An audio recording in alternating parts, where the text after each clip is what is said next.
Welcome back to another episode of Fool of a Took podcast, the only Lord of the Rings podcast that's taking place in my basement tonight. That we know of. That we know of. There might be other things Fair going on. and alarming. Only Sam's.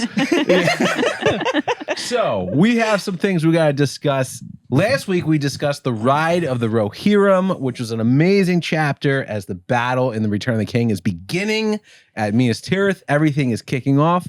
But actually, I need to fill you in on a secret because it wasn't last week. Some things have changed. You might notice that, one, we have a new set. Pretty crazy. If you're listening, you probably don't give a shit. Yeah, not but at if you're all. watching, pop it up on Spotify. You might see a difference. Yeah. We are in my basement, and I live here too. But not in the basement. RJ doesn't live in the basement. She's not a troll. Speaking of trolls, you might know. Another thing that's really different is you also might notice that RJ is no longer pregnant. And that is because It went well. I have a baby. Yo, You really should have thought about that transition. that was a pregnant pause. Yeah. we ended up having the baby. And while for you, there's a 7-day difference between chapter 5 and chapter 6. Yeah. There's been a 5-month difference for us. It's almost half a year's gone And by. our I'm a lifetime. completely different person. Yeah. You're in fact two people now. Anyway, Yes. RJ's gone. This is Sarah. She's a different person now.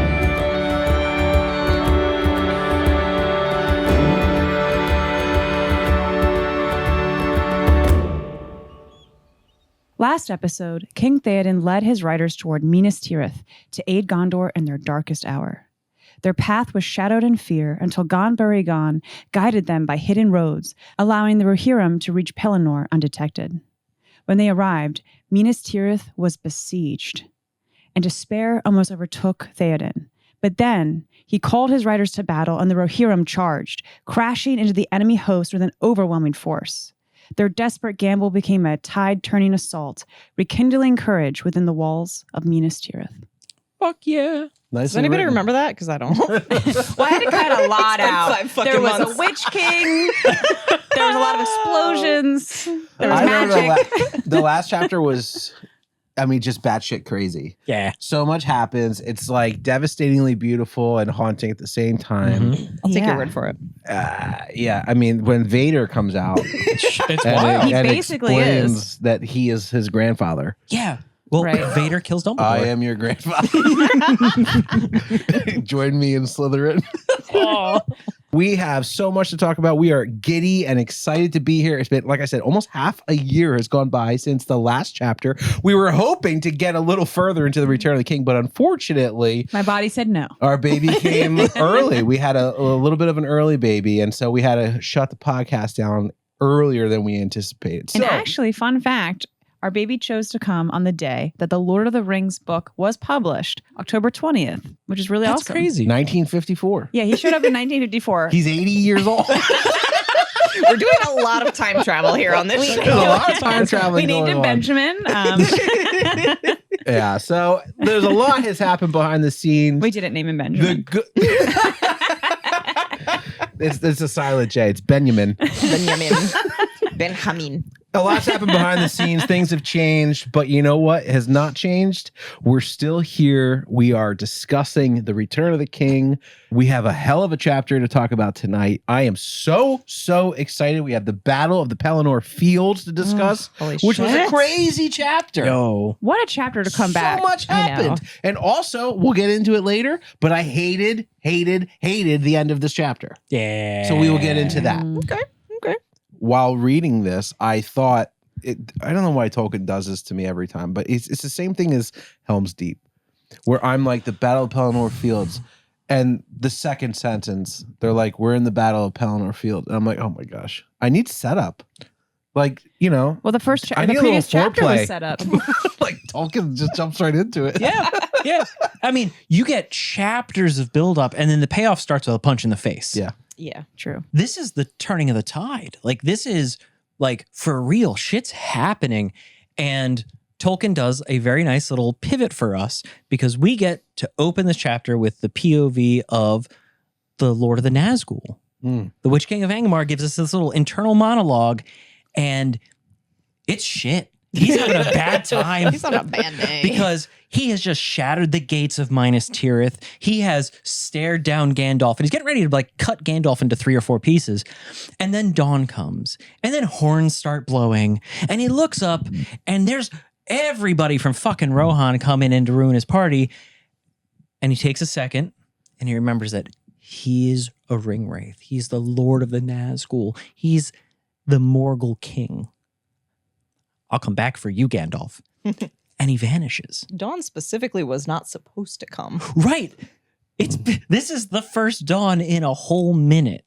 And so everything that the Nazgûl and that Sauron and that the darkness has been working towards is starting to fray at the edges real hard, real fast. So Théoden has brought the entire strength of Rohan into the Pelennor Fields, which again is that like walled suburb outside of Minas Tirith. It's like 12 miles across. It's open fields, it's townships, it's all these things. But like the majority of Sauron's armies are currently camped inside of it at Minas Tirith's front door, hurling heads and fire and nightmares into the city. It's a great time to be everyone, depending on your point of view. But now the Rohirrim have arrived, and Théoden is like a literal god of war out of the old times. He comes down that slope with his personal bodyguard. You remember the boys at Orthanc? It's him and the boys again. Only this time, instead of one old man in a tower, it's 20 or 30,000 enemies. Yeah. Théoden gives 0 fucks. He's here to take heads, and they ride. They blast down into the Pelennor Fields. And I know you say it's like, oh, it's like Helm's Deep, but this is not another Helm's Deep. They've showed up from an angle that the orcs and the Haradrim and the Easterlings and Sauron's troops and the Nazgûl all thought was cool. But now there's 6,000 angry horsemen coming at them. And Théoden takes his men into the siege lines, into the camps, all the catapults, all the siege engines, all the supplies, all the everything. It's all on fire now, and they are driving orcs en masse into those fiery trenches outside the city. It is absolute bedlam. It's fucked. So they like snuck up on them from behind. Yes. Is what you're saying. Okay. Yeah, it is a fucking nightmare. And Théoden is having the time of his whole ass life. Elfhelm takes a whole wing of the army and is just in the siege works, in the siege lines, fucking up everybody's day. And Théoden just keeps riding forward until he runs out of people to kill. And he gets to like the center of... He's hits the wall and dies. Little knock on the head, old man goes sleep. Now, if you kind of think about Pelennor Fields as being a clock face, the Rohirrim have come in from the 12 o'clock direction, and Théoden rides to directly center of the clock. 9 o'clock is Minas Tirith, is the city. 3 o'clock is the road out to Osgiliath, which is the direction that all the dark armies have come from. Okay. And then down south at 6 o'clock is Harland, which is the port on the Anduin where the river and the wall kind of come together. Okay. There are currently enemies at 3, 6, and 9 o'clock. And Théoden rides through a bunch of orcs, terrified people who thought they were going to shirk their way through the siege and not really have to do a lot of work. Well, they're all gone now. Now they're all crispy now. He ran up, he went, "Hola, shitbag." Hola, Ted. I have to say that's one thing I love about this chapter. Tolkien's pen is mightier than the sword. He's just slashing characters left and right. Yo. And we've only gotten a paragraph in. Yeah. It's a wild ride through the entire chapter. It's like right when you think someone's safe, you're like, bye-bye. Yeah, it's literally a wild ride. Yeah. Théoden rides his happy ass into the middle of this battlefield. It's 12 miles across. He can see in every direction. He is a pulsating sack of adrenaline and testosterone. Sack. I don't know why. He's a sack. So that's King, what he Laura, is. you can't talk about him like that. Shit. But Sorry. But what You're happens Cygnus. So Sauron's army is made up of a bunch of different components, right? He's got the Morgul legions out of Minas Morgul, led personally by the Witch King. He's got all the other orcs that come out of Mordor. He's got these Easterlings, brought his allies from way out east. He's got the Haradrim from Harad and kind of the south. So there's all these different army components. And the leader of the army of the Haradrim, he sees what's happening and he's like, I see the king's banner. That is one old man and like 6 of his best friends. We're going to kill them.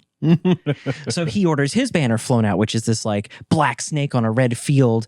And he takes his cavalry and goes to countercharge Théoden. And Théoden sees it coming. And the best thing for that is a countercharge. So he runs directly. He's like, you're coming for me? He runs directly at them.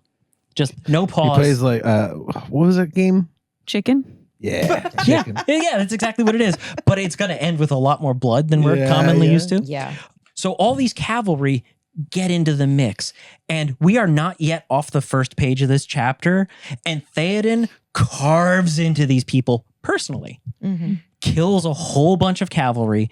Kills this warlord of the Haradrim. Kills his standard bearer. Cuts his flag down. All this shit. And is just living his best life. Yeah.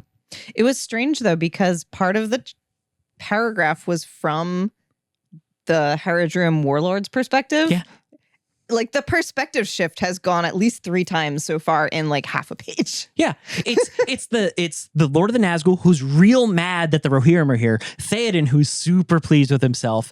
Then the Haradrim again, mad at once again Rohan, and then Théoden whipping ass. Yeah. And he's going to hew the king, and he's going to hew the flag, and he's going to hew all his little friends up, and it's over.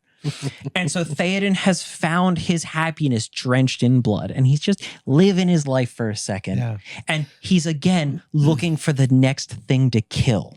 And the next thing to find him is the Witch King of Angmar. Because we talked about how dawn came, but now a shadow has fallen over Théoden personally. His own little rain cloud has showed up. And suddenly everyone's horses start getting real skittish and going nuts and like throwing riders, and people are carried off. And Snowmane, his horse, is also just like absolutely not having it. Rears all the way up, and somebody throws a spear into Snowmane. Kills Théoden's horse out right from under him. And again, because horses are dangerous, they fall over and the horse falls on Théoden. So he's pinned under his own horse. 1,200 pounds of horse flesh. Yup. Snowmane, what the fuck? But in all seriousness, this is the Witch King of Angmar, the Lord of the Nazgûl, the dark captain of Sauron's armies, the kind of the arch enemy of Gondor, because remember, he was the one who overthrew Ithilien. He has already conquered all of Ithilien, and now he's come to kill Théoden. He is there to turn hope into despair, to take victory and make it death. The Lord of the Nazgûl pieced out from Gandalf, went and got a wardrobe change, got off his horse, got back on his flying beast, the fell beast, grabbed up a big mace, and went hunting for Théoden. And so this winged, naked, snake bird monster thing, this ancient evil that Sauron found in some horrible rock. And Tolkien wants us to know all about it, so he takes a couple sentences to explain that this is like one of these old and ancient evils that Sauron found hiding in some corner of the world, and he bred them and created mounts for the Nazgûls out of them. Yeah, and Tolkien specifically says that Sauron nursed it with fell meats. Ugh. Ew. And then he also ends with, and it stank. Yeah. Also, it smelled bad. When you're feeding him rancid meat, I mean, yeah. Right. Garbage in, garbage out. Kids. Everyone that feels like, what's that smell? That's why the horses freaked out. Yeah. Not because it was an 18-foot wingspan. Yeah, it's fucking enormous. Can horses smell that? Oh, totally. And this thing falls like a thunderbolt out of the sky and lands on Snowmane. Oh. And Théoden is left alone, except for Dernhelm and Merry, who were thrown from their horse because they follow the king all through this bloodbath charge. And then we get kind of another perspective shift because now it's Merry. But Merry have concussion. Merry not do so good. He is terrified out of his mind because the Nazgûl and this beast just, they inspire fear in everything. Supernatural fear. Horses run in every direction. Men cry and lay on the ground. And meanwhile, Merry just hit his head real hard and is kind of just like, yeah, I can't open my eyes. Hobbits I'm a just little close their dizzy. eyes. Honestly, though, I understand that having just given birth. Like, you're so exhausted to a point, like, that guy could come to you, you're so tired, you're like, I don't care. I'm so exhausted, I can't even be scared. Mary put his pinky in his ears and went, no, no, no, no, no, no, no, no, no. And so here's Merry trying to deal with all of that, and he hears Dernhelm talking because Dernhelm alone is there to stand up and to challenge the Nazgûl, to challenge the Lord of the Ringwraiths, and to say, Fuck off. You stink. Ew. Fuck off, stinky baby.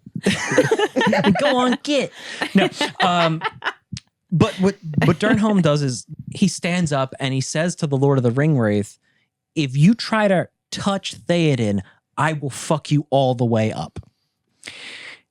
And then Nazgûl has a laugh because it's like, what? No, absolutely. Don't come between me and my business, because if you're lucky, I'll kill you. And if you're not, I'm going to flay you and drag you to a place beyond death.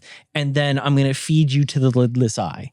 So how about you shut the fuck up? And Dernhelm's like, or come get some.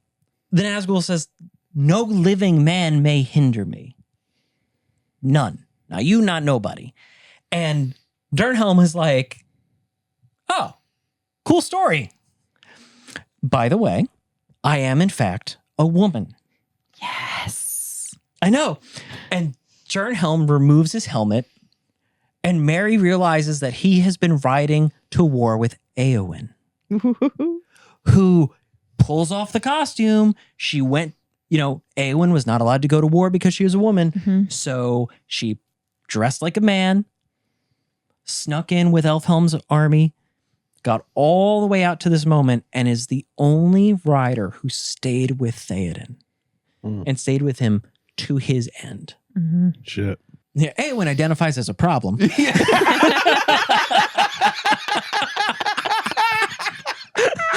good. So fucking good. So, no man may hinder me. Not a man. Pardon? Nazgûl is like visibly confused. And Merry's like, I have a concussion. What am I hearing? What are we? Also very confused. Yeah. But what's interesting is like, this is a moment where Tolkien is visiting on us as readers the idea of a guise of like old sorcery and fate, where you like Achilles, like you have an Achilles heel, like Yeah. it's a little more subtle than that, where I'm invincible except for my heel. This is like, no man may hinder me. Oh no, a woman. I don't fight women. There's express reasons for this. So it's sort of death by technicality is what the Lord of the Ringwraith is facing right now. So he's pausing for a second to kind of reconsider what's happening. And Merry is also reconsidering all of his choices, everything that brought him to this moment, because he's laying in the mud and the blood. And there's a Nazgûl on a beast, and there's Éowyn, and there's Théoden, and in every direction, enemy soldiers. And all he's got is a concussion and the knowledge that knife problems are coming to him. And before Merry can make a decision about what to do, the fell beast jumps into the air, flaps up, and then strikes, drops again to kill Éowyn. And do you remember how Éowyn said, like, I train with the sword. This isn't just for show. I'm serious about all this. It shows up right now because this thing strikes out with this like awful goose head. And she just whips it off. One shot, done. She cuts the head off of this nightmare creature that no one can stand against. Done. One, I'm out. I'm good. What's next? So fucking cool. Yeah. It's amazing. And then So- the head landed on Théoden. Right. He's done. But The beast had already landed on Snowmane, on Théoden. Insert Gimli 2 tower scene. Yeah.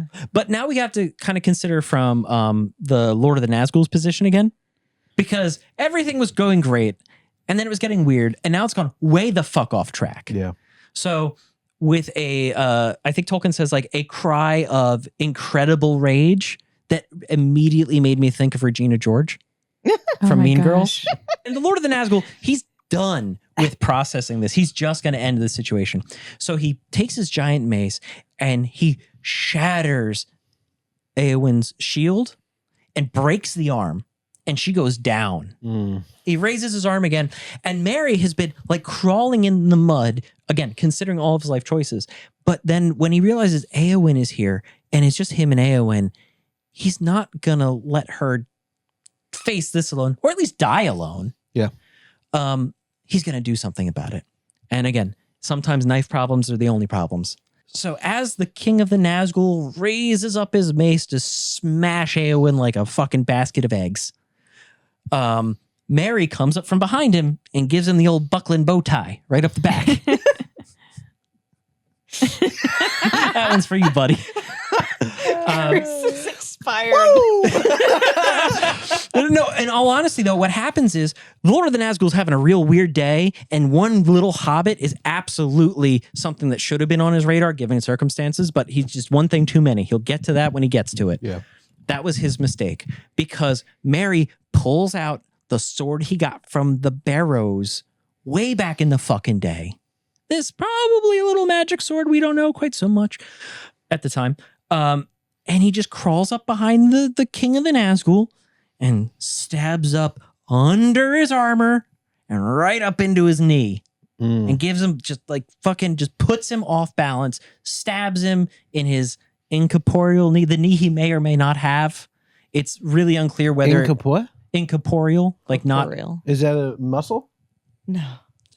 Your corporeal form is like your physical form. Okay. Mhm. So I was a little unclear this whole time whether the So he stabbed the Nazgûl spirit, Lord was not just visible or not. right. Yeah. Are there parts of a Nazgûl that are physical and parts You that can't are see not? his face, His Right. head's except his eyes. straight ass invisible. Yeah. He's like smoke occupying a body's armor, right? Except Tolkien specifically says the Merry sinew. stabs him in the sinews behind his knee. Yeah. So I guess he has a physical knee.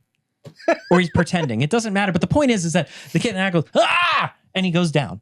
And it throws his swing wide. So instead of smashing Éowyn like a bowl of eggs, he hits the ground. He's having a whole fucking day in about 10 seconds because Éowyn's conscious is rolling out of her real fast, but she has just enough juice left for one more hit. So she stabs him in his fucking face.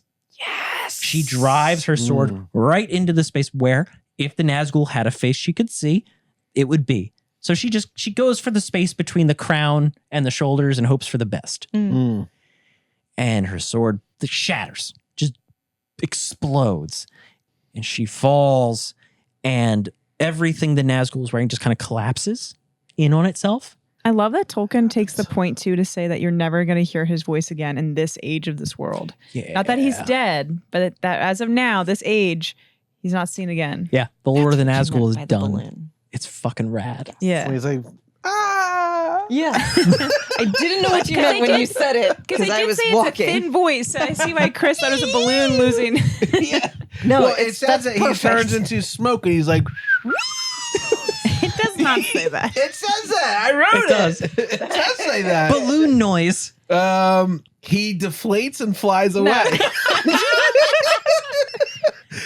Is this all it takes to kill him? How come this didn't happen A way cry earlier? went up into the shuddering Oh my air and God. faded to a shrill wailing, passing with the wind, a voice bodiless and thin that died and was swallowed up and was never heard again in this age of the world. It never happened before, Chris. It never happened before because men kept trying to do it. All they needed was a hobbit and a lady. That bitch would have been gone. Damn. I would say Merry is the last man standing, but Mary's not a man either. He's flying away He's a going, you hobbit." bitch. Take that, misogynist. Technically, fuck you. And suddenly Merry finds himself alone, like an owl in the daylight, just blinking around, not really sure of what's happened. Again, concussion. The dude's not having a great day. On a day of bad days, Mary's having a bad day. Yep. But he appears to be the only conscious one in the area. Yeah. So he's got a 360-degree panorama of hell. And Mary's constantly thinking of other people. He's wondering how Pippin is. He's wondering where Gandalf is. He's worried for Éowyn, which is the thing that snaps him out of his haze of fear and head trauma. He's wondering about Théoden. And so he goes to Théoden, who's not yet dead. And Théoden opens his eyes and says, "How you doing, bud? I'm doing okay. How about you?" Dad. Daddy?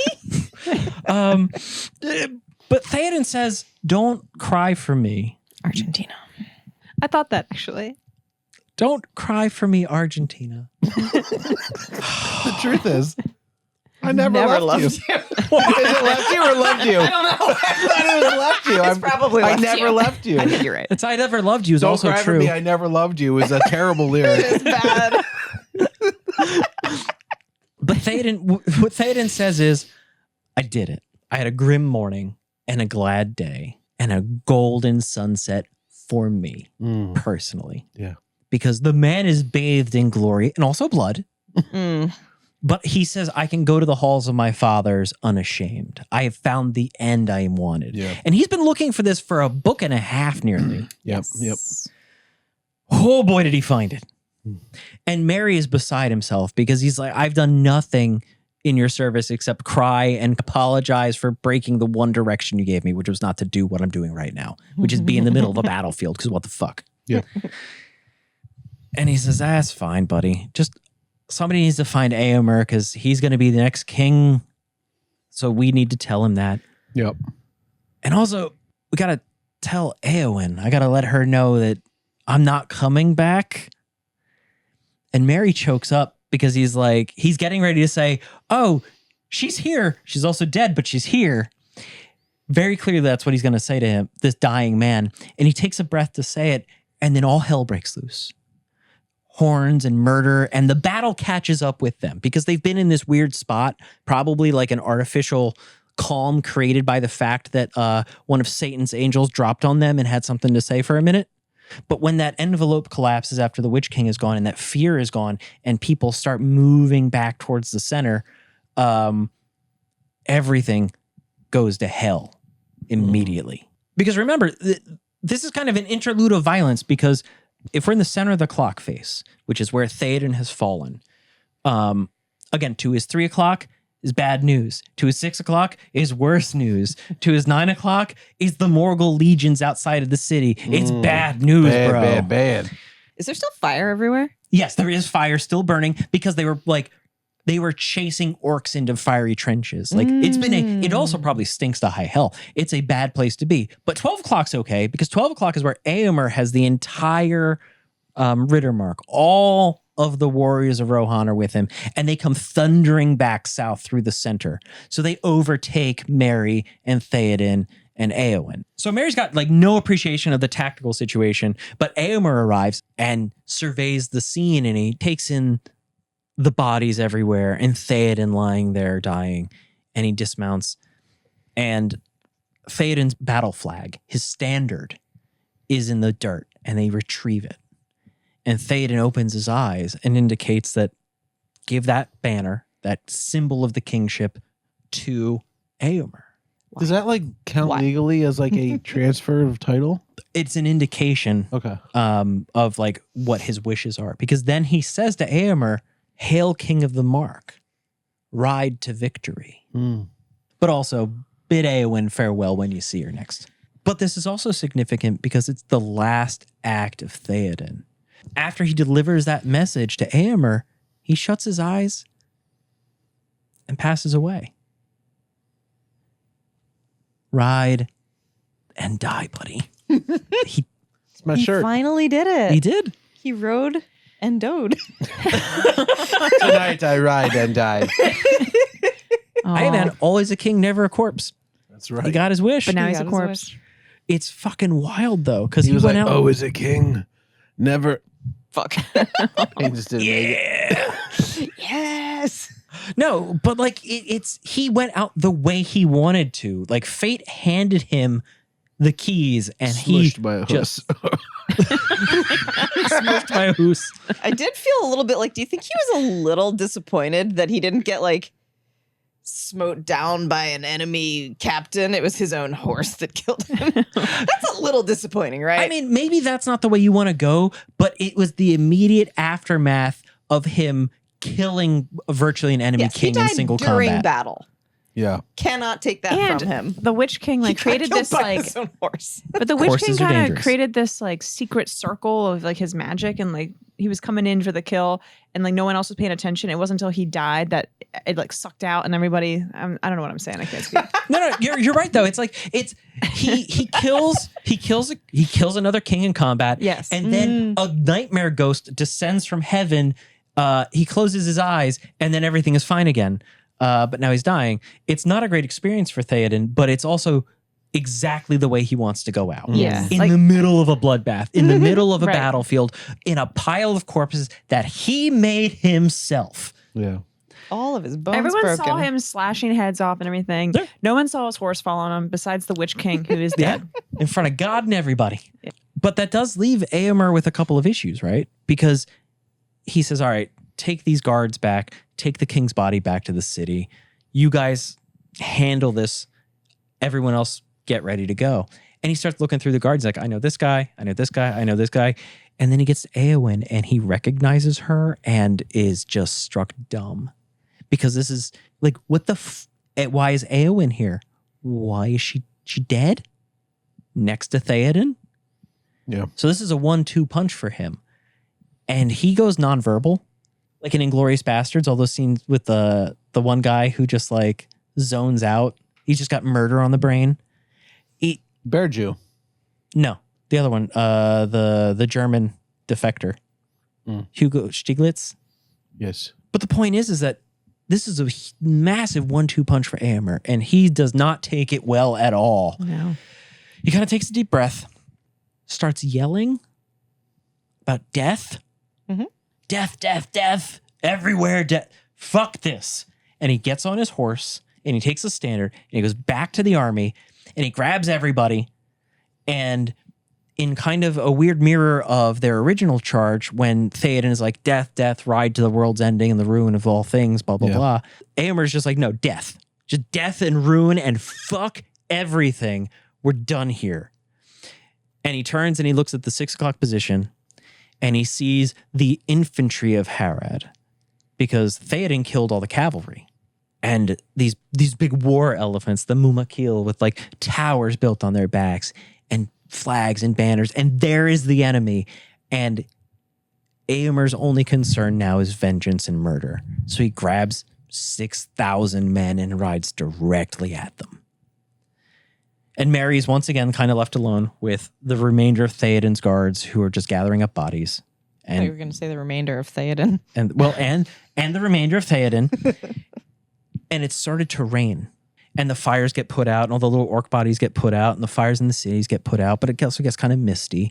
And as this sad procession of pallbearers, basically bearing Éowyn and the king and the dead guards move back towards Minas Tirith, out of the mist comes Imrahil, the prince of Dol Amroth, with a bunch of cavalry, and he stops to pay his respects to Théoden, and is like, oh man, truly a loss. And then he looks over and he's like, and also a woman? I didn't know the Rohirrim were that strapped for manpower that they brought the ladies to war. And no, guys, it's just the one. And it's just her. And nobody knew she was here until about 10 seconds before she was killed. And Imrahil looks a little closer and is like, you know she's not dead, right? This bitch alive. This bitch alive. She only mostly dead. And they're like, what? And he's like, yeah, get her to the fucking city right now. And they're like, Yeah. oh, okay. He like holds his armor out or something like that. He takes the armor on his arm and holds it in front of her mouth, and her nose and her breath mists it. Like, like you breathe on something metal and it creates a Yeah. mist. Oh. Yeah. And it's like just barely. And he's like, guys, look, that's proof. There you go. Yeah. This bitch not dead. You Thank God this guy did this. right? I know, right? Like he's got to be looking at them like, are y'all illiterate? Like, what the Yeah, they were fuck? about to bury her alive, A. Yeah. And B, I thought it was really odd. Like, no one checked her for a pulse. Like, I guess they didn't have like medic training. Did we not know about pulses Like, if yet? someone's eyes were closed, they're like, well, That's they're what I dead said. on Yeah. the I said, I battlefield. don't Like, think they how knew that many? pulse- It made me what think, that how was. many alive people were getting buried during these Vapors. battles? Hey, injured and non-responsive is as good as dead. They'll be dead Ooh. eventually. Yeah. But after that intervention, the tables kind of turn because now it's the turn of Gondor to ride to the rescue of the Rohirrim. Because Éomer charged into the main body of the Harad infantry, and he was outnumbered 3-1. And that was bad, but I mean, he is smashing house and absolutely fucking them all the way up. The problem is that he's now surrounded on 3 sides and soon to be 4, because forces are coming up from like the 8 o'clock position, and forces are coming out of the 3 o'clock position. And there's elephants. And there's elephants because these giant war elephants, the horses will not go near. So there's sort of these mobile fortresses that even after the infantry get broken up by the Rohirrim, they can retreat to the shadow of these elephants and regroup and fight again. And it just keeps going on, and the Rohirrim can't win. All of the reserves are being committed to the battle at this point. The plan is coming all the way the fuck apart if you're from Mordor. Lord of the Nazgûl is dead. The sun is coming out, which isn't supposed to happen. There's a bunch of horsemen here. That's not supposed to happen. Yeah. So they just release all the reserves. They've massed a second army for the express purpose of sacking the city and just ravaging all of Gondor, just releasing them to at this point. Mordor. Okay. The plan is 2 parts. 1, smash the city. Part 2, burn the whole country to the ground. So they have a second army that they were just had on standby for that, the reserves. All these Easterlings, men of Khand, axemen, like half trolls from way the fuck out of nowhere. The lieutenant of Morgul sees what's going on, and Gothmog is like, nah, we're just going. And he pulls the trigger and sends everyone. Now Éomer is about to fight the entire massed army by himself. And even though he's got all the Rohirrim with him, he's still outnumbered 3, 4, 5 to 1. Mm-hmm. It's a bad time. And completely surrounded. Yes. And this is it, right? This is the final blow. This has been a seesaw of a fucking day for everyone, but Mordor's got him. In the final rounds, Mordor's got him. And along with the dawn came a wind from the sea. And it's been driving away clouds. It's been a constant theme, this salt-tanged wind. And now people are seeing that there's black ships coming up the river. The Corsairs of Umbar have arrived. Fucking pirates, dude. Pirates. This is the final blow. This is it. This is the fleet that was tying up 90% of Gondor's armies in the rest of the country. Mm. So the conclusion that anybody seeing these ships can draw is twofold. 1, we are fucked. We're dead. That we can't do this. We can't do a 5th army. And 2, the rest of the country has fallen. Mm-hmm. Yeah. They're here now because they've killed everyone else. Yeah. And Éomer sees this coming and he's like, well, plan B. Ride and die. Ride and die. They rode, now they die. They get off their horses. The plan is just, we're going to stand on this hill. We're going to raise the flag up. We're going to form a big shield wall and we're going to fight to the last man because fuck this. Yeah. Like 300 style. 300. Mm-hmm. That's absolutely it. To the last man, they're going to go down swinging. Yeah. And as these ships are coming up the river, he basically gives them the bird. He flips them the fuck off, waves his sword at him, and give him a big fuck you. To Hope's End I rode, to heart's breaking. And that's it. The lead ship on the fleet unfurls a banner. And again, remember, banners are the symbol of kingship. And this one is the flag of Gondor. With 7 stars and the crown of Elendil, the symbols of the kings of Gondor, not the stewards of Gondor, not the kingdom of Gondor, the kings, the line of Elendil. Yo, jeez, guys, now everybody is like real. That now everybody's on that roller coaster, that up and down. What's it mean? What's it mean, Pat? What does it mean? What's it mean? It means those are not the Corsairs of Umbar. Yes! It means those ships belong to Gondor. And there's only one man who can fly that flag. That's Aragorn, baby. The heir of Isildur, the heir of Elendil. Yo. The king has returned. Daddy's home. Oh, my God. Oh, man. What a moment. Return of the king. Is that what that means? Yes! Yes! This is the return of the king. I didn't get that. Oh my God. So it's still not over though, because everybody is still standing around kind of like processing everything that's just happened to them. And now suddenly the city empties. Every soldier in Gondor is like, it's kill time. It's go time. We go now. Yes. Every orc, every Easterling, every man of Harad and all of Sauron's allies and slaves and everybody who's been lured into this kill box is suddenly looking around going, we're fucked. This is it. This is not how I thought today would go. And the real slaughter begins. Because when those ships come up to Harland at the 6 o'clock position, Harland is the port on the river Anduin at the Pelennor Fields, right?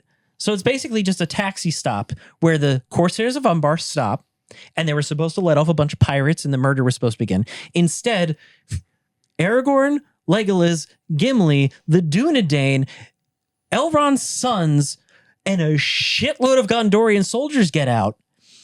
And all those Harad infantry that had like really fucked up Éomer's day, now they're getting hit from behind. Now they're caught between the hammer and the anvil. The predator is the prey, the hunter is the hunted, and the murder is enormous. It is the fucking end of everyone inside that wall.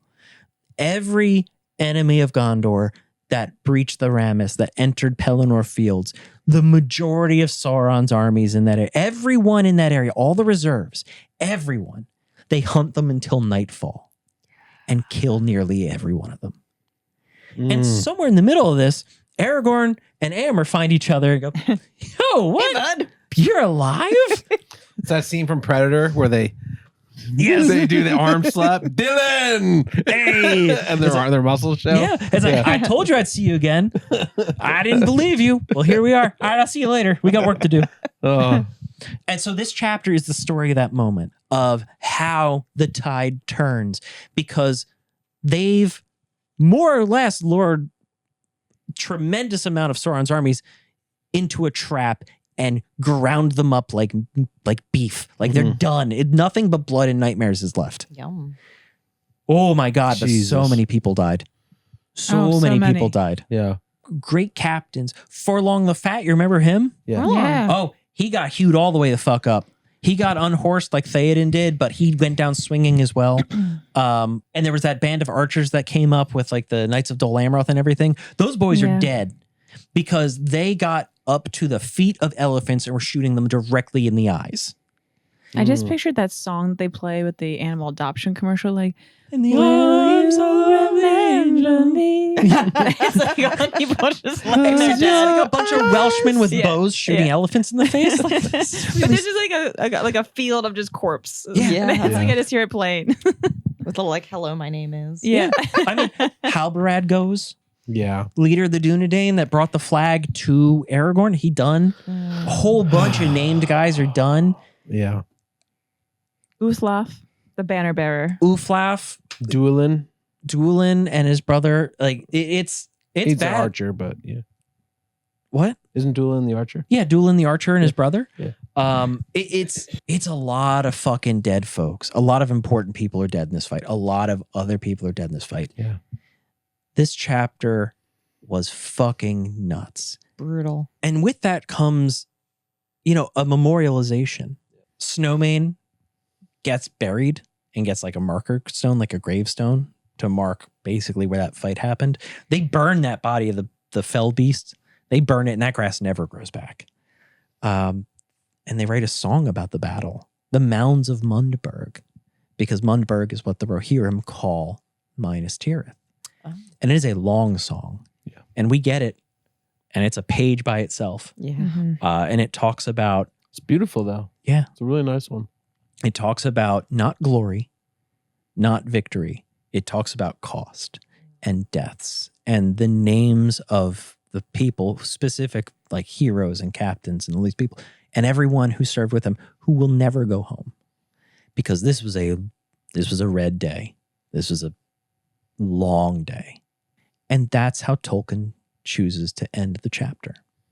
Thank God. No, I'm just All right.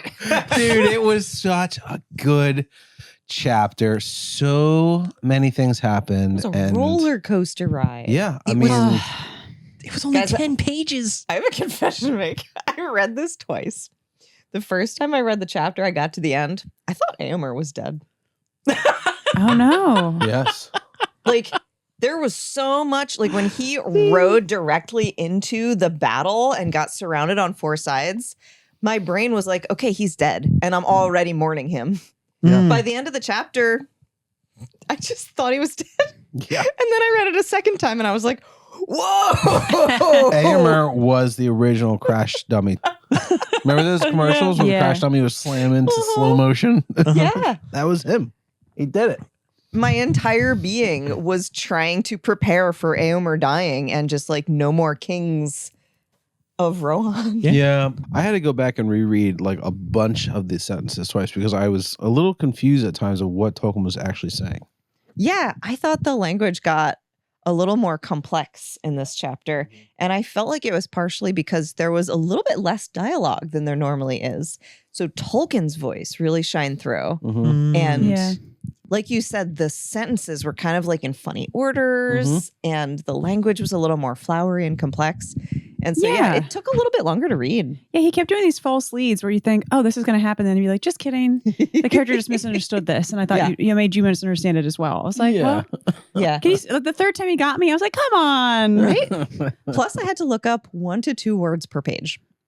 There He were used a lot of new so vocabulary. many crazy words in this A lot chapter. of vocabulary. Yeah. on What, this. you guys don't know what a Dwemer Lake is? Dwimmerlake. I know that there's like things to discuss, but this is mainly an action description chapter. So Yeah. I think there's just more so commentary than like questions. There's only a few questions I have. Usually I have about 30 questions. Yeah, I you only do. have like 2 or 3 this time. And I'm going to just kind of jump into my biggest one, my biggest gripe. And maybe I read this wrong, but did Théoden steal Éowyn's kill? Oh, you mean of the fell beast? The fell beast gets his head cut off. I thought it that crashes. too. He stands up and hits her with the mace, and then Merry stabs, and this whole sequence happens, and Éowyn passes out. Yeah. Mhm. And at that moment, Éomer walks up, and Théoden wakes up and goes, "I did it," and sees the dead beast. Yeah. And he Okay. goes, "I did it. I killed it." I read that too, and I had the exact same thought. The exact words are, "I felled the black serpent." Yeah. And I was like, He looks at it and goes, No, you fucking See, I didn't. thought it was the black serpent on the banner. it was. Okay. He's talking about the Haradrim chieftain that he knocked down earlier on the first Oh page. my Everyone God. else is like, yeah, the big black beast. Oh my God. That's okay. So I was right, but also wrong. Well, yeah. I was right that he said that, He said that. but he was talking about something else. Yeah. Yes. But the other funny part is Merry, who just like actually kind of knows what happened, actually struck the Witch King, is like to Théoden, I'm sorry, I didn't really do anything today. Yeah. Like He not doesn't to- remember. He hit his head. Like in my head, Théoden went 100 miles an hour into what happened, and he fell off, and the horse went and he gets knocked out, and the horse lands on him, and then he wakes up and he sees the dead fell beast, the Witch King armor on the ground. He sees it and he goes, "I did it." Like that's He crazy. actually didn't notice any of that. Yeah. It was off in his peripheral vision, which is gone now. Ride and die, baby. They live to fight, man. The Rohirrim sang as they charged originally, and they heard it in Minas Tirith and were like, what the fuck is going on? The crazy thing is they were singing, "And I would walk 500 leagues." I would ride 500 miles.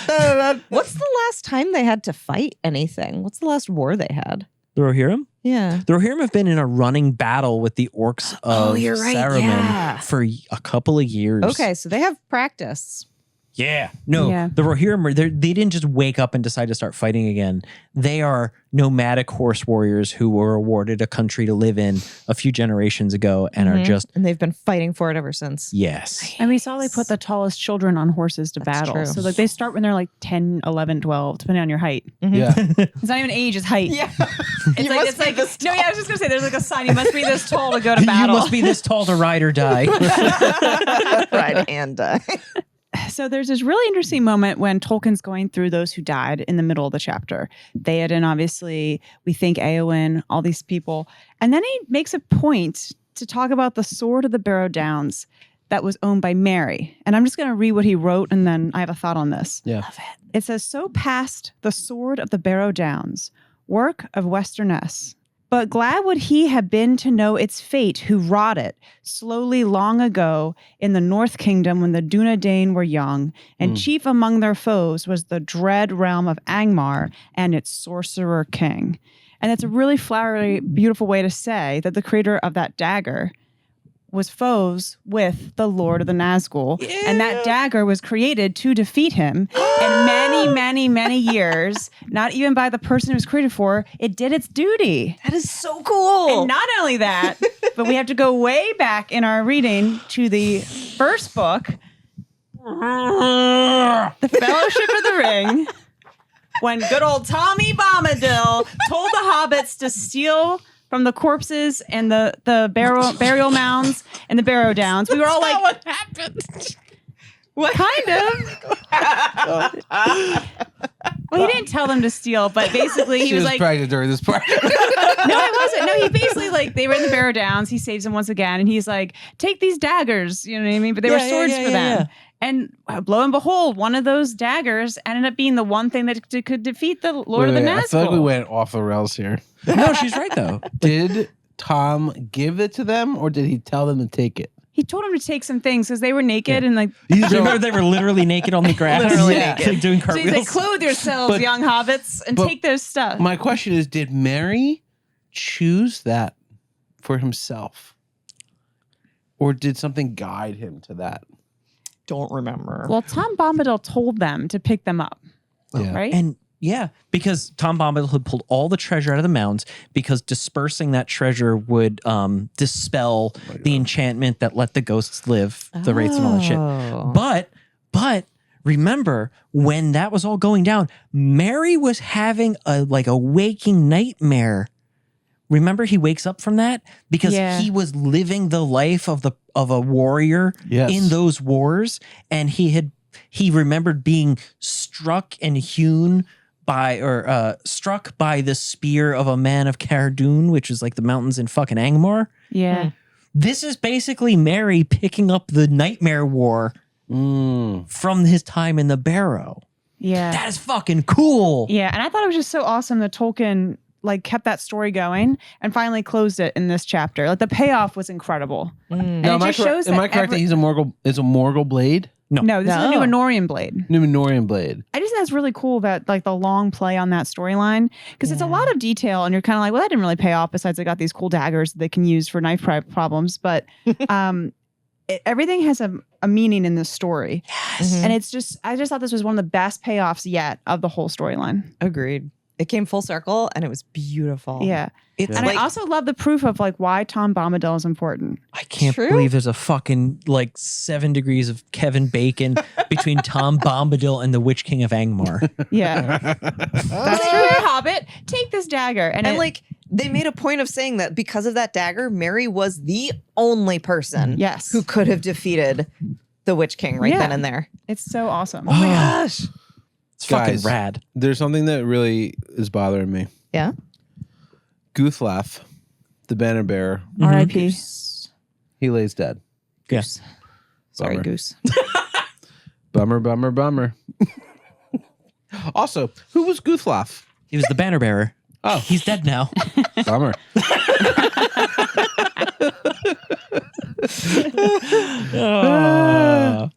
I have a note here. Basically, I was very confused. We talked already a little bit about how the writing gets Tolkien gets a little happy, pen happy writing here. And he maybe was like, no one can, paper edit this. It needs to be exactly how I wrote it the first time.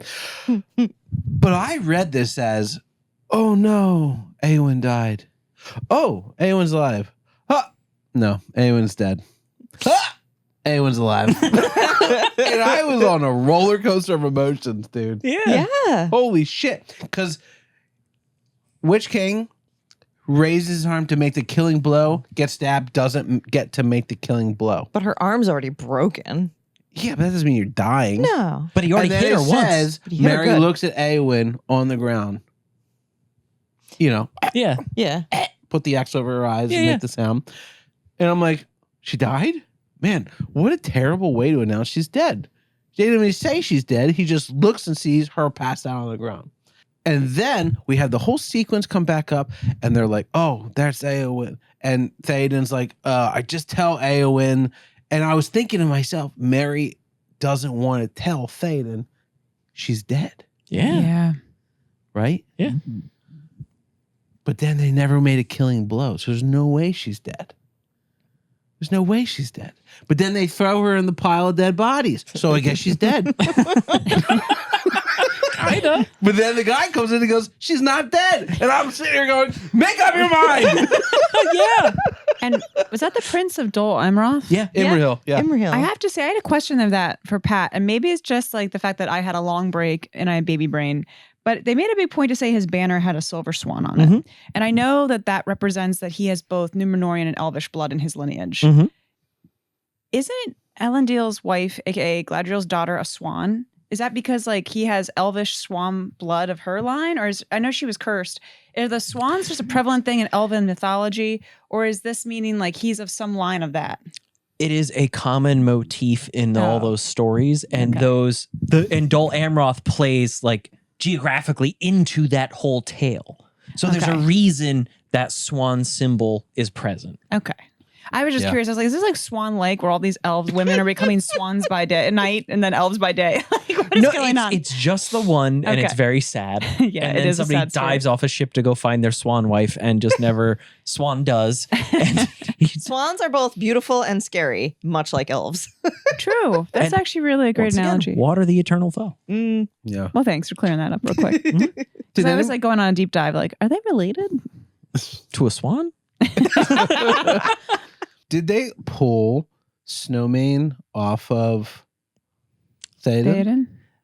Théoden? It's more He like rolled off at some point? Snowmane kind of rolled off a Théoden Dead? alive, Question mark?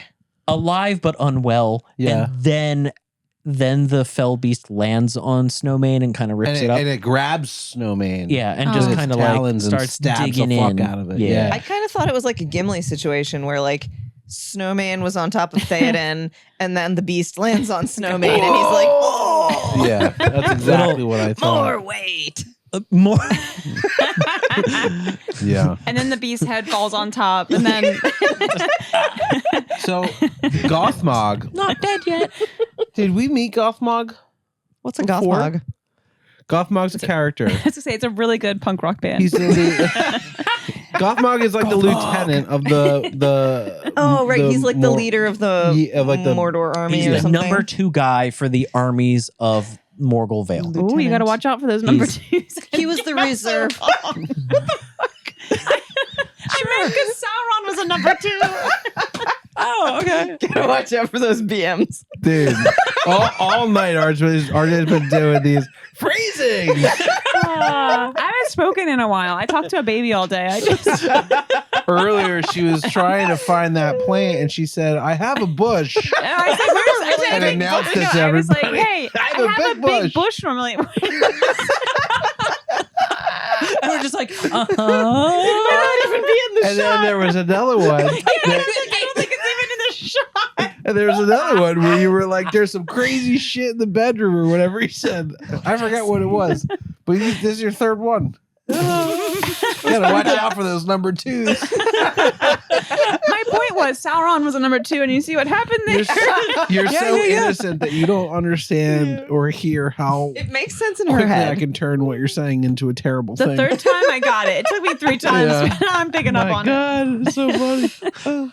Holy guacamole. What were we talking it. It's about? a very serious discussion. Oh, wait. obviously. He was Gothmog or whatever? Gothmog was the lieutenant of the Morgul army. yes, So he was leading the reserve that came up like at the end. to flank Yeah. everybody at the Yes. end. Mhm. Okay.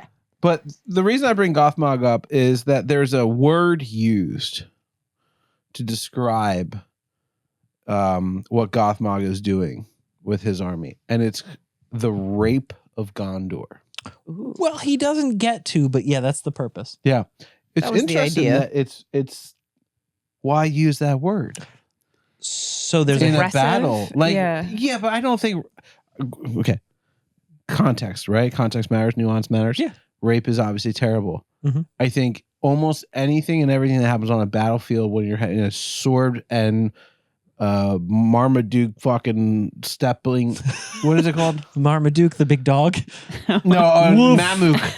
Oh, remember. When you got I was the like, things that Marmaduke, are where's he and you got napalm skulls exploding. okay. Every single thing here is worse than a rape. So do you want the historical context for why that was used. Why would that use? It just doesn't feel like strong enough Okay. of a word for this time period when this is written. Okay, so propaganda. Tolkien fought in World War One.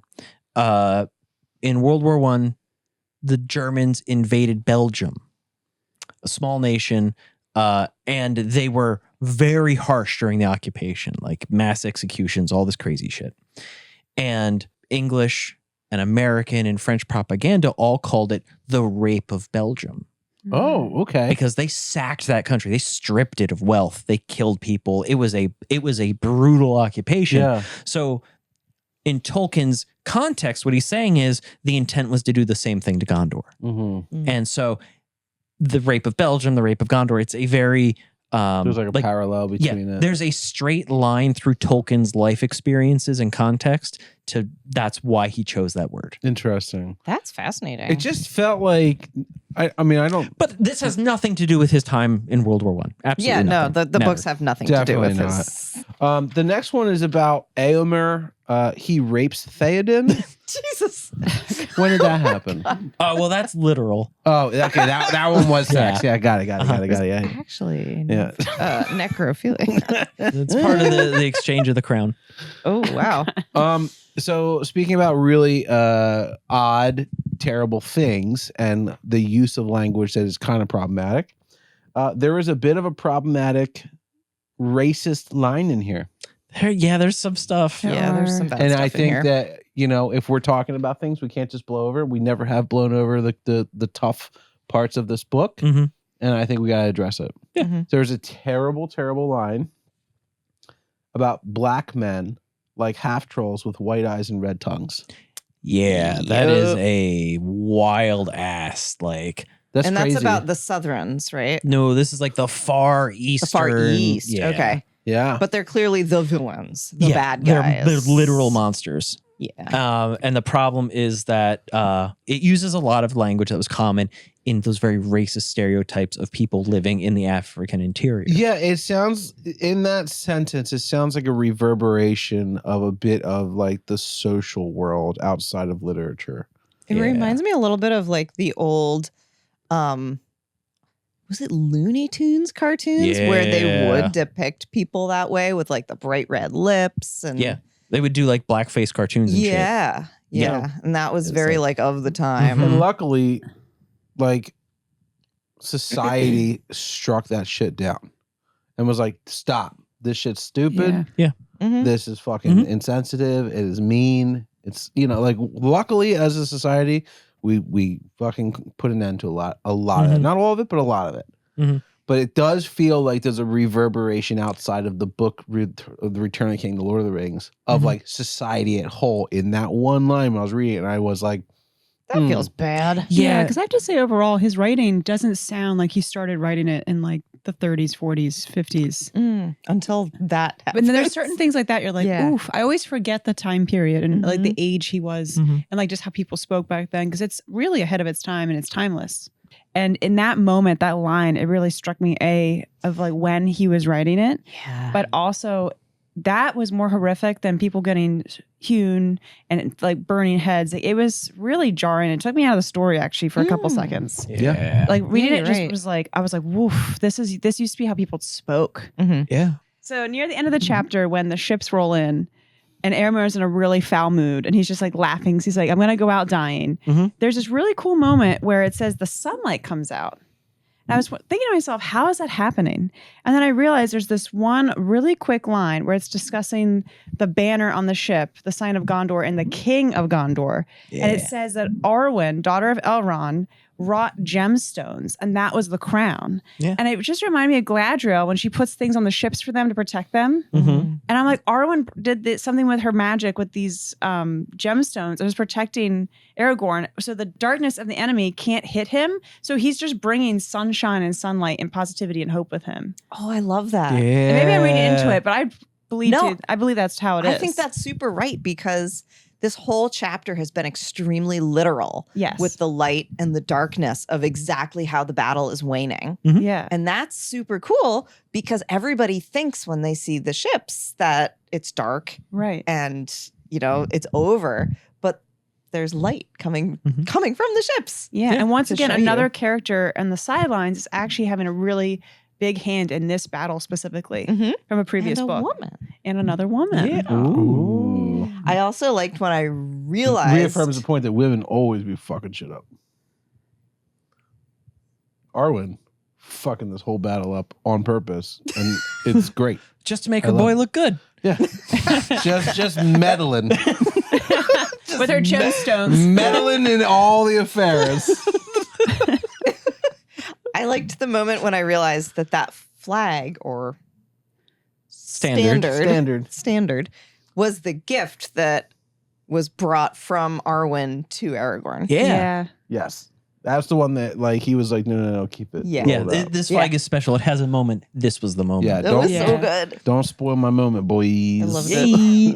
Well, it was really neat though. Like this whole motif of like light and Aragorn bring like he brought the wind from the sea came with him, and he blows up the river on these ships, and it is fucking rad Mhm. because that's the parallels between Aragorn, who is the heir of the kingship, and the arrival of the original arrival of the Númenóreans from the sea, right? Like there's this really cool set of parallels that gets played into. There's this seesaw of hope, like, oh boy, the wind and the light is coming. Oh fuck, it brought pirates. Oh fuck, it's our boy. Like It is a roller coaster. It was It a is, roller and coaster it's- of emotion. it's just, I love it so much. Yeah, This chapter had so many fake outs. it did, but also, I have to say, I love this chapter. It was like I was sitting at the edge of my seat, reading this, listening to it. We read and listen at the same time, and I was, God bless Andy Serkis and his voice. Yeah. Him in this, if you haven't listened to Andy Serkis do this chapter, you have to, because he is in the recording studio screaming at the top of his lungs Mm-hmm. anything that comes out that's said by a human being. He's screaming. Yeah. When they are yelling death, death, ride to ruin and the world's ending. Yeah. I mean, I think Chills. he's 10 feet from the mic screaming at the top of his lungs like he's in a punk band. And Yeah. you can hear the rawness in his throat. Yeah. Mhm. But when he does the Witch King's voice, it sounds like he's talking through a bowl of spaghetti. It was way too wet to be a voice for somebody that didn't have a corporeal form. Well, water's the eternal foe. So he's just like a wet ghost. Even to us. Yeah. They But I find got- him just by his little like squelch I gotta marks. say that there was something about this chapter that I have a hard time shaking. I know I'm not alone in this. So internet, if you're hearing this and you support what I'm about to say, please stand up for me because I feel like I'm about to get crucified. Oh, what's about to happen? I'm concerned. But this was a fucking blue balls chapter, man.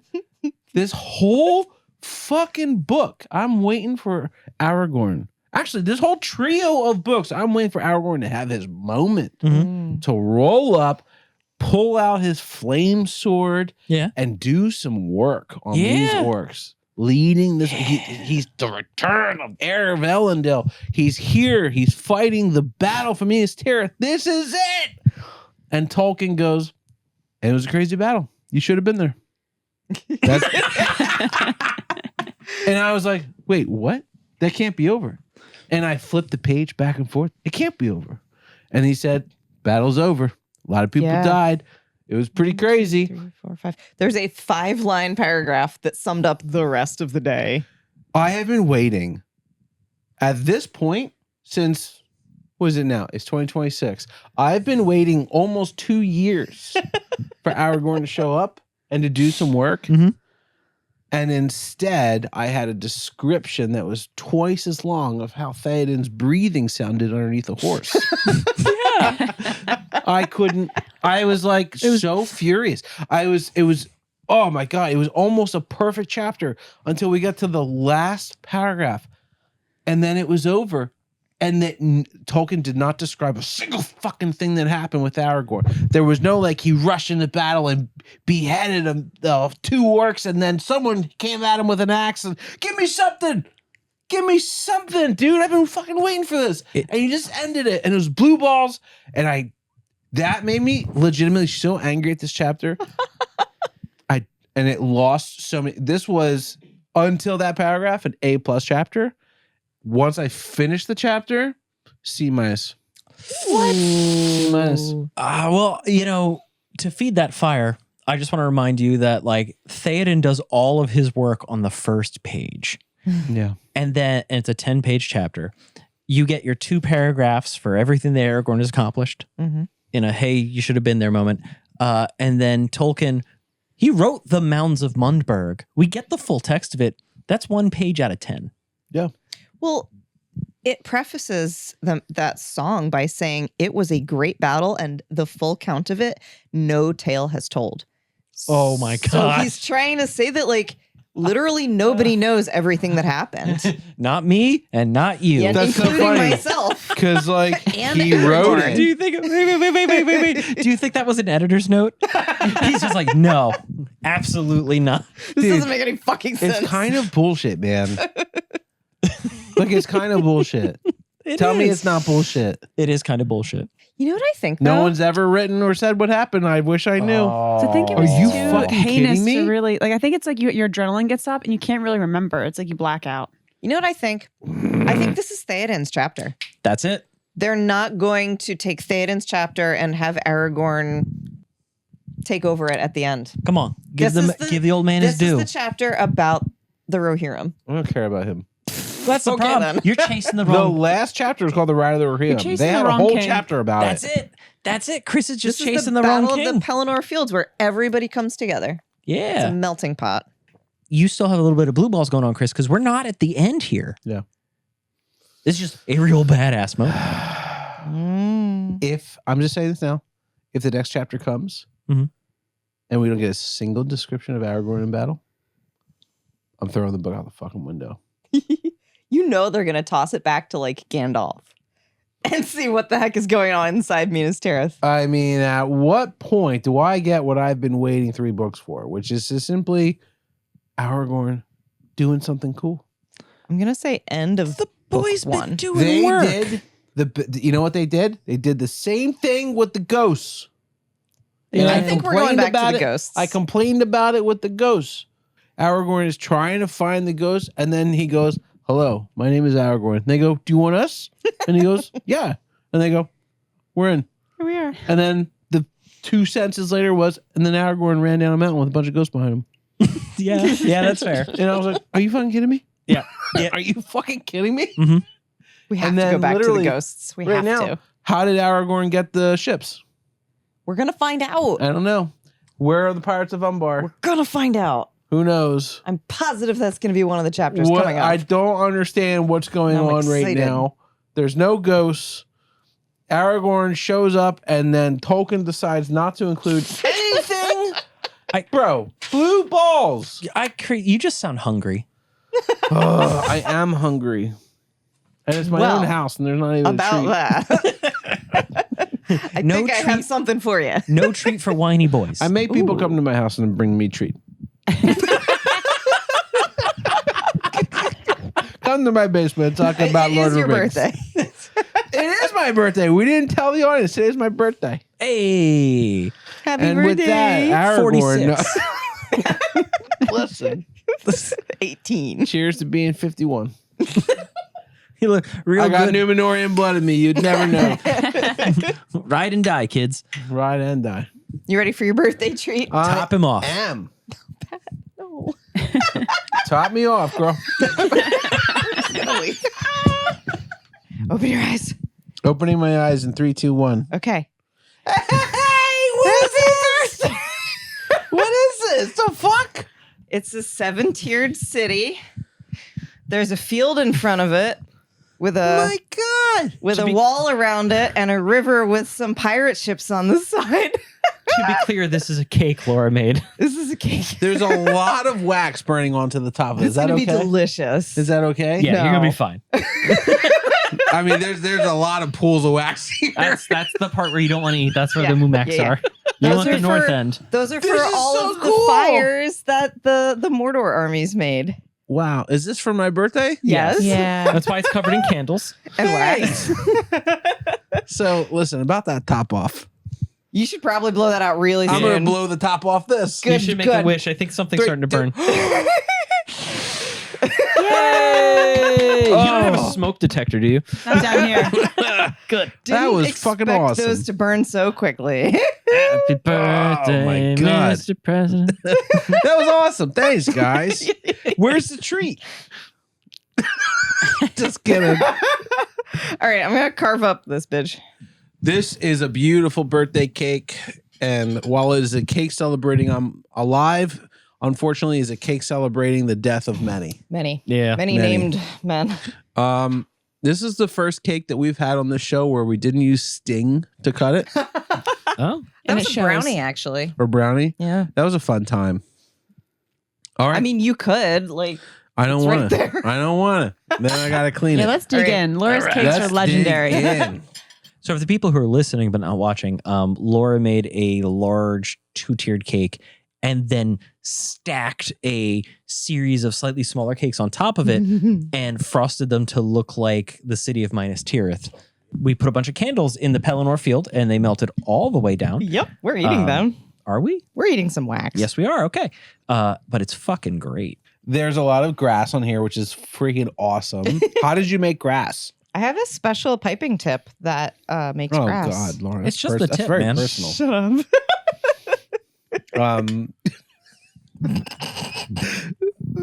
The chocolate cake is so good. Thank Thank you, RJ, for changing the topic. I'm dying here. Oh my God. We also have the actual tower, which is slowly tipping to the right. Yeah. Yeah. There's Mine- actually a dowel in that to keep it from falling Oh, over. good. So I don't have to worry about that. Oh, it's got internal supports. This is a delicious chocolate cake. What is the ingredients? Tell me about it. This is a buttermilk chocolate cake. So clearly it has buttermilk in it. Bunch of Buttermilk. I cocoa hardly powder. know her. Oh my.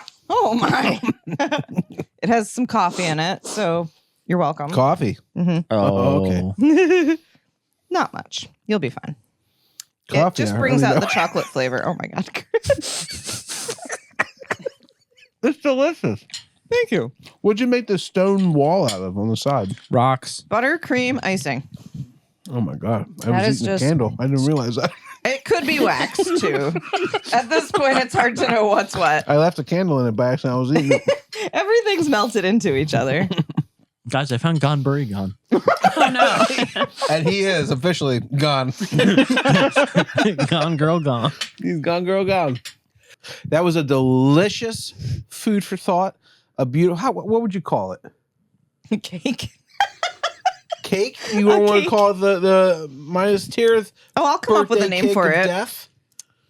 Hmm. What's Death that by name? chocolate. Ooh, Death by yeah. The fanatics of people who eat death by chocolate will be very upset because Yeah. it's not death by chocolate, but I think it's a perfect name. I think that's a wrap on the Battle of Pelennor Fields. This was a crazy chapter. I just feel like this book is moving so slow and so fast at the same time. It's felt like months since the last chapter. Yeah, weird. And now it feels like the next chapter is going to be in like a week. We're really good at time travel. crazy. I'm gonna It's stab him. crazy. It's his birthday. Wait till tomorrow. Oh, fine. Please wait till tomorrow. I would hate to die on the day I was born. Aragorn said that. That's his favorite quote. Vigo. Vigo. Vigo. Hardly knew. Legolas. I hardly knew her. Like last. All right, calm down. Listen, that's a wrap on the Battle of Pelennor Fields. What a great chapter. I am so happy that we were able to talk about so much. Chapter. What a grape chapter. Did I say that? He's Yeah. a grape. I love grapes. I like when they're smushed into wah. What a grape chapter. Listen, grape. Listen, I need to know what's about to happen in this book. What is the name of next week's chapter? The Pyre of Denethor. The Pyre of Denethor. Ooh. That does not sound good for Denethor. Good old Denny. He ain't doing well. But it does raise some questions about Faramir. Yeah, seriously. I have a lot of questions. I can't wait to dive into the next chapter. We're going to start listening and reading tomorrow. Woo.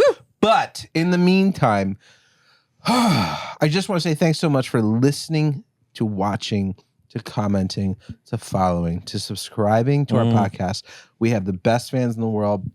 So many people have reached out, honestly, even commenting on our socials about us having a baby, wishing us well. Yeah. Thank you so much. That meant so much to us. And like, while the time jump is going to be a little weird for people who are watching, if you're listening, nothing changes. That's right. We're back. Truth. We're here. We're drunk. We're talking Lord of the Rings. We are unfiltered, or as unfiltered as Pat allows me to be. Partially unedited. What you guys don't see is there's at least 90 minutes of every episode where Pat's telling me, shut up. No, I'm not allowed to say, no, you can't say that. And I will say things. No, I'm just kidding. But honestly, he does do that. I am so happy to be here. I just want to say I love you guys. Thank you for listening and watching our show. We are so excited to be here doing this. We have a couple chapters left. 13, we said, right? Just a few. The final 13. Friday the 13th. We have 13 is a creepy number, man.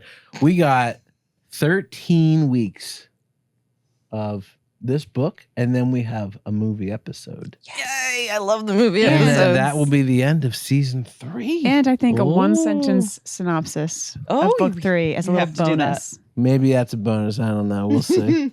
I don't know if we need to. No, that's my favorite part. 4 we have to do chapters are it. just going to be She death, only death, does a podcast so she can do that. Exactly. So we're thinking about starting a Patreon because Laura has started invoicing me for these foods. And I need help paying for them. So if you're interested, Cheap kids. $100 cake.